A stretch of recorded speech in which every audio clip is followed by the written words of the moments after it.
오늘 이 2장은요, 이제 보면 총 3개의 문단으로 나누어서 볼 수 있을 것 같아요. 첫 번째 1절부터 4절까지, 그리고 5절부터 10절, 그리고 11절에서 18절까지 이렇게 세 부분으로 나눠서 설명할 수 있을 것 같은데요. 먼저 1절부터 4절까지를 보겠습니다. 1절에 보면요, 그러므로 우리는 들은 것에 더욱 유념함으로 우리가 흘러 떠내려가지 않도록 함이 마땅하다, 이렇게 이야기를 하고 있어요. 우리가 들은 것, 이것은 무엇을 말하냐면 하나님께 들은 말씀, 복음에 대한 이야기를 하는 거죠. 복음을 유념해라, 더욱더 굳게 붙잡아라. 그래서 세번역에서는 굳게 간직해라, 이렇게 이야기를 하죠. 그렇게 해서 떠내려가지 않아야 한다라고 이야기를 해요. 그래서 히브리인들에게 이렇게 떠내려가지 말라고 말하는 것은 다시 말해서 다시 유대교로 돌아가려고 하지 말아라, 복음을 굳게 붙잡아서 유대교로 돌아가려고 하는 생각들을 갖지 말아라, 이렇게 이야기를 해요. 그러면서 2절에서는요, 천사들을 통해서 하신 말씀이 견고하게 되었다라고 이야기를 하는데요. 그래서 그것을 통해서 모든 범죄함과 순종하지 아니함이 공정한 보응을 받았다라고 이야기를 해요. 천사들을 통해서 하신 말씀이 무엇이냐? 이게 조금 말이 좀 애매해요. 천사들을 통해서 하신 말. 천사라고 하는 것은 결국에 하나님께서 하시는 말씀을 대신해서 전해주는 사자의 역할을 하고 있죠. 그렇기 때문에 그 사자들을 통해서 하신 말씀을 여기에서는 뭐라고 이야기하냐면 바로 율법이에요, 율법. 그래서 그 율법을 통해서 그 율법이 견고하게 되어져서 어떻게 되었어요? 사람들이 범죄하는 것에 대한 하나님의 심판과 결정이 되어졌었죠. 그래서 그렇게 율법을 붙들었었는데 우리가 이제 3절에서 큰 구원을 우리가 등한히 여기게 된다면, 이 복음을 들은 이 큰 구원에 대해서 우리가 복음을 들은 것을 우리가 등한시 여기고 다시 유대교로 돌아가려고 한다면 그 복음을 우리가 어떻게 피할 수 있겠느냐, 이렇게 이야기를 하고 있습니다. 그러면서 그 뒷부분에 이 구원은 처음에 주님을 통해서 하신 말씀이다, 예수 그리스도를 통해서 우리에게 하신 말씀이고, 또 그 예수 그리스도에게 들은 자들이 우리에게 또 다시 확증해 준 바이기도 하다라고 이야기를 합니다. 뿐만 아니라 4절에서는요, 하나님께서도 함께 증언하셨던 것이다. 이 복음이 하나님께서도 이미 함께 증언했던 건데 언제 어떻게 했냐면 표적들과 기사들과 또 능력들과 또 자기의 뜻을 따라 성령을 부어주심으로 인해서 그렇게 하나님께서 이 복음에 대해서 이미 증언하셨던 일이다라고 이야기를 해요. 즉 다시 말해서 1절부터 4절까지 이야기하는 것은요, 하나님께서 우리에게 주신 이 복음을 등한시 여기지 말고 굳게 붙잡아라. 그렇지 않으면 우리가 다시 유대교로 떠내려가게 될 것이다. 그렇게 되면 우리는 하나님께서 그 율법을 통해서 그 사람들에게 심판하셨던 것처럼 우리가 그 심판을 어떻게 피할 수 있겠느냐, 이런 이야기를 1절에서 4절까지 하고 있는 것이죠. 그리고 이제 5절부터 10절까지는요, 여기서는 또 구약 성경이 한 번 더 인용되는 것을 볼 수 있습니다. 여기에 이 시편 8편 4절을 인용하고 있는데 그 표현은 천사보다 조금 못하게 되었다라는 이야기가 등장을 하고 있죠. 다시 말해서 예수님이 천사보다 조금 못하게 되었었던 때가 있었다는 거예요. 그게 언제냐면 바로 예수님의 초림 때라는 거죠. 예수님께서 인간의 몸을 입고 죽으시게 되었을 때, 그때는 천사보다 못하게 되었다라는 거죠. 이것을 통해서 어떻게 된 거냐면 예수님께서 인간이 되셨다라는 것, 예수님께서 천사보다 못한 존재가 되었다라는 것, 그것을 설명하는 거예요. 그래서 5절에 보면 이제 장차 올 세상을 천사들에게 복종하게 하는 것이 아니라, 천사들에게 세상을 내어주는 게 아니라 예수님께서 만물을 다스리게 하기 위해서 하신 것인데, 잠시 동안 예수님께서는 낮아지셨다. 그런데 이 8편 4절 그 이후를 인용한 구절을 보면요, 7절 8절 보면 이제 그를 잠시 동안 천사보다 못하게 하셨는데 그 이후에 영광과 존귀로 관을 씌우셨고 그 이후에는 또 만물을 그 발 아래에 복종하게 하셨다라고 이야기를 하고 있어요. 그런데 이 8절 뒷부분에 보면요, 만물로 그에게 복종하게 하셨은즉 복종하지 않은 것이 하나도 없어야 하겠으나, 무슨 말이에요? 복종해야 되겠지만, 복종하는 것이 맞지만, 그 다음에 지금 우리가 만물이 아직 그에게 복종하고 있는 것을 보지 못하고, 만물이 예수님께 복종하고 있는 것을 우리가 지금 보고 있지 못하다라는 거예요. 대신에 우리가 지금 보는 것은 무엇이냐면, 우리가 보는 것은 오직 우리가 천사들보다 잠시 동안 못하게 하심을 입은 자, 곧 죽음의 고난 받으심으로 말미암아 영광과 존귀의 간을 쓰신 예수님을 보고 있다. 예수님께서 이제 죽음을 통해서 영광과 존귀의 관을 쓰신 것을 우리가 봤지만 아직 만물이 그에게 복종한 것까지는 우리가 보지 못했다. 이렇게 이야기를 하고 있는 거예요.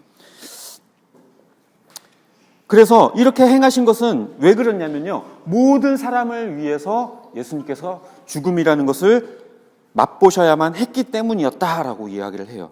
그래서 이 만물을 위한 자, 그 만물을 창조하고 만물을 통치하시는 이 예수님께서 죽음을, 고난을 당하셔야 하는 것이 마땅하다라고 하는 것을 이 10절에서 이야기를 하고 있습니다. 그런데 우리가 읽고 있는 이 개역 개정판을 보면요, 10절 앞부분을 보면 참 말이 좀 애매해요. 그러므로 만물이 그를 위하고 또한 그로 말미암은 이가, 만물이 그를 위하고 또한 그로 말미암았다. 말이 굉장히 어려워요. 그런데 새 번역에서는 번역을 참 잘해놨죠. 하나님께서는 만물을 창조하시고 만물을 보존하시는 분이십니다. 이렇게 잘 번역을 해놨어요. 원어로 보더라도요, 이 위하고라고 하는 표현이 사실은 아니에요. 만물이 예수님을 위하는 게 아니죠. 근데 왜 위하고라고 했는지, 위하고, 우리나라의 위하고라는 표현이 뭐 다른 또 의미가 있는지는 잘 모르겠어요. 그리고 말미암았다라는 표현도 현대인들이 쓰는 단어가 잘 아니어서 사실 그게 의미하는 바가 뭔지 참 이해하기가 힘든데, 이 말미암았다라는 것은 창조되었다라는 것을 이야기하는 거고요. 이 위한다라는 것은 원래 개역 한글판에는요, 인하고라고 되어 있어요. 개역 한글판에는 인하고라고 되어 있는데 개정판으로 오면서 위하고로 바뀌었어요. 근데 어떻게 보면 인하고가 더 맞는 표현인 것 같은데 왜 위하고로 바뀌었는지 모르겠어요. 아무튼 근데 새 번역에서는 그것을 창조하시고 보존하시는 분이시다라고 이렇게 표현하고 있습니다. 이게 번역상으로는 조금 더 이해하기 쉬운 것 같아요. 그리고 10절 뒷부분에 가면요, 그들의 구원의 창시자라고 되어 있는데 이 구원의 창시자가 누구냐면 바로 예수님이에요.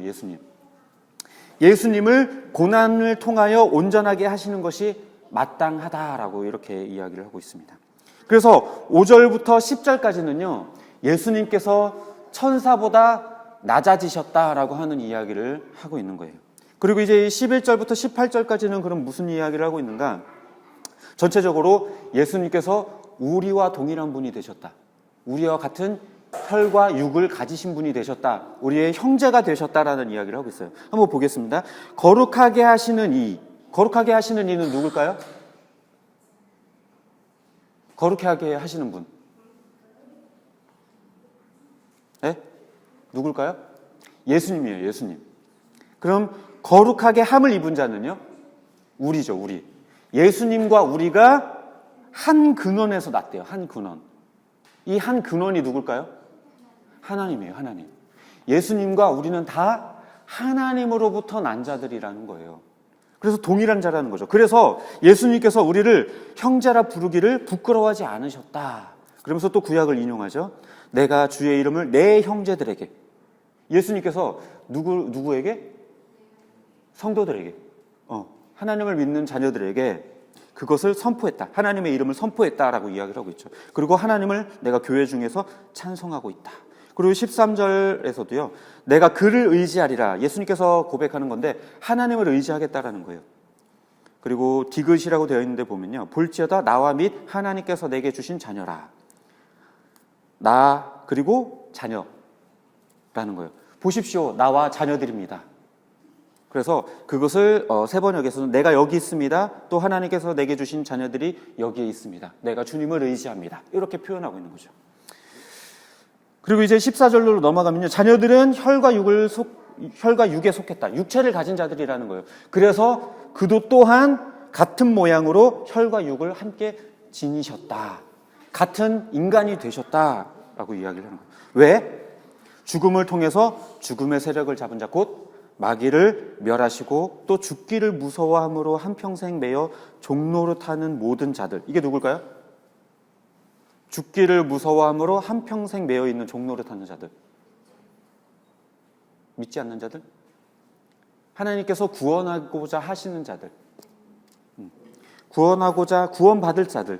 그들을 구원하기 위해서, 그리고 마귀를 멸하기 위해서. 예수님께서 죽임을 당하셨는데 그 이유가 뭐냐면 두 가지라는 거예요. 하나는 사탄을 멸하는 것, 그리고 두 번째는 우리를 구원하는 일. 이 두 가지를 위해서 인간이 되셨고 친히 죽어주셨다라고 기록하고 있는 것입니다. 그리고 16절에서요. 이것은 예수님께서 이렇게 죽음을 당하신 것은 왜? 뭐 때문에? 누구를 위해서? 천사를 위해서가 아니라고 이야기를 하고 있죠. 천사를 붙들어 주는 것이 아니다. 누구를 위해서? 아브라함의 자손. 여기서 아브라함의 자손이라고 하는 것은요, 그냥 혈통적인 유대인을 말하는 게 아니라 믿음의 자손을 말하는 거예요. 믿음의 자손. 구원받는 자들. 그들을 붙들어 주시기 위함이다. 그래서 그렇기 때문에 예수님께서 형제들과 같이 되심이 마땅하다. 근데 여기에 중요한 표현이 하나 있어요. 그가 어디에? 그가 범사에. 모든 일에 인간과 같이 되셨다라는 거예요. 그냥 형태만 인간의 모습을 가지시고 전혀 죄의 유혹도 없고 전혀 고통도 없고 전혀 문제도 없고 전혀 어려움도 없고 이런 게 아니라 예수님께서도 충분히 인간이 겪으셔야만 했었던 고통과 고난과 어려움과 여러 가지 배고픔과 슬픔과 여러 고난들과 감정들을 경험하셨다라는 거예요. 범사의 인간과 동일하게 되셨다라는 거예요. 그렇게 하신 것은 결국에 이 예수님이 대제사장이 되어서 백성의 죄를 속량하시기 위함이다. 그래서 그가 시험을 받아 고난을 당하셨은즉 시험 받을 자들을 능히 도우실 수 있느니라. 시험을 당하지 않으셨다면, 고난을 당하지 않으셨다면 우리의 고난을 대신 짊어지신다고 말할 수 없어요. 죄의 유혹을 당하지 아니하신 분이 우리들의 죄를 해결했다라고 말할 수 없어요.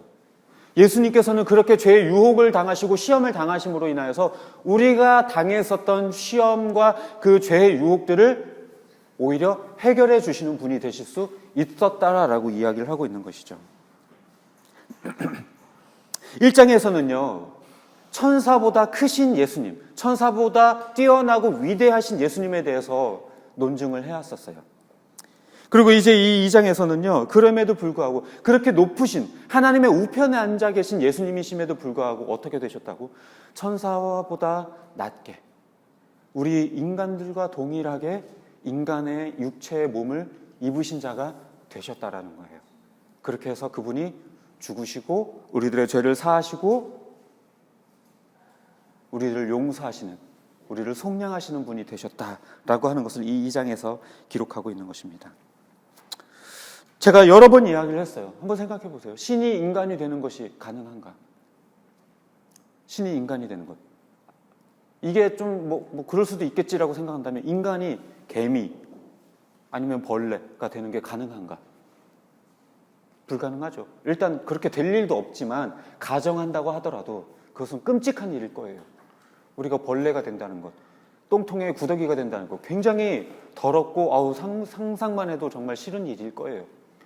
그런데 하나님께서 인간이 되신다라고 하는 것은 그것보다 훨씬 더 추한 일이에요. 훨씬 더 더러운 일이고 훨씬 더 비참한 일이에요. 그럼에도 불구하고 예수님이 인간의 몸을 입으셨다. 우리 때문에. 그것은 우리를 향한 사랑이 아니었다면 결코 불가능한 일이었을 거예요. 우리를 향한 극한 그 사랑 때문에 이렇게 비참한 일을 예수님께서는 친히 겪으시고 친히 당하시겠다라고 결단하셨던 거예요. 세상에서 가장 불가능한 일이에요, 이게. 성경에 여러 가지 일들이 등장을 해요. 해가 15도 뒤로 머무는 것. 가능할까요? 해가 15도간 뒤로 머무는 게, 뒤로 가는 게 가능할까요? 불가능해요. 바다가 갈라지는 일, 가능한가요? 불가능해요. 병든 자가 일어나고 죽은 자가 살아나는 것, 가능한가요? 불가능해요. 낙타가 바늘귀를 통과하는 일, 가능한가요? 불가능해요. 그런데 하나님은 그것들은 다 해내셨어요. 너무나도 쉽게 해내셨어요. 그러나 자기 독생자 아들 예수를 이 땅 가운데 보내시는 일은 그 모든 일들보다 어려운 일이에요. 로또 맞는 일, 어렵죠. 몇 천만 분의 1이라고 했나? 제가 정확하게 모르겠지만 로또 맞는 것보다 훨씬 더 어려워요. 그러면 그 예수를 통해서 우리가 받은 그 구원은 뭘까요? 로또보다 훨씬 더 귀한 거예요. 아멘? 아멘? 진짜요? 진짜? 아니, 겉으로 고백하는 거 진짜? 진짜예요? 이게 로또보다 귀하다고 정말 믿으시나요? 티끌보다 못한 짐승 같은, 버러지 같은, 쓰레기 같은 우리이지만, 우리가 뭐 잘난 게 있다고, 뭐 귀한 게 있다고, 이 버러지 같고 쓰레기 같은 우리한테 하늘의 보좌에 높으신 그분이 우리와 동일한 분이 되시기로 결정하시고, 우리를 형제라고, 우리를 자녀라고 부르는 것에 전혀 거리낌 없이 자기의 목숨을 내어주셨던 그 예수님의 그 크신 사랑이 이 땅을 향해서 친히 인간이 되시기로 결정하시는 큰 그 이유가 되셨다라는 것을 우리는 기억해야 할 것입니다. 천사보다 못하게 되시고, 자기가 다스리는 영이었던 그 천사보다 자기가 더 낮아지고, 쓰레기 같고 버러지 같은 인간과 동일하게 되시는 것이 쉬운 일이 아니었음에도 불구하고 우리를 사랑하셨기 때문에 이 땅에 오신 주님의 그 사랑을 우리가 기억하고 믿음으로 나아가는 우리들의 삶이 되기를 주님의 이름으로 축복합니다.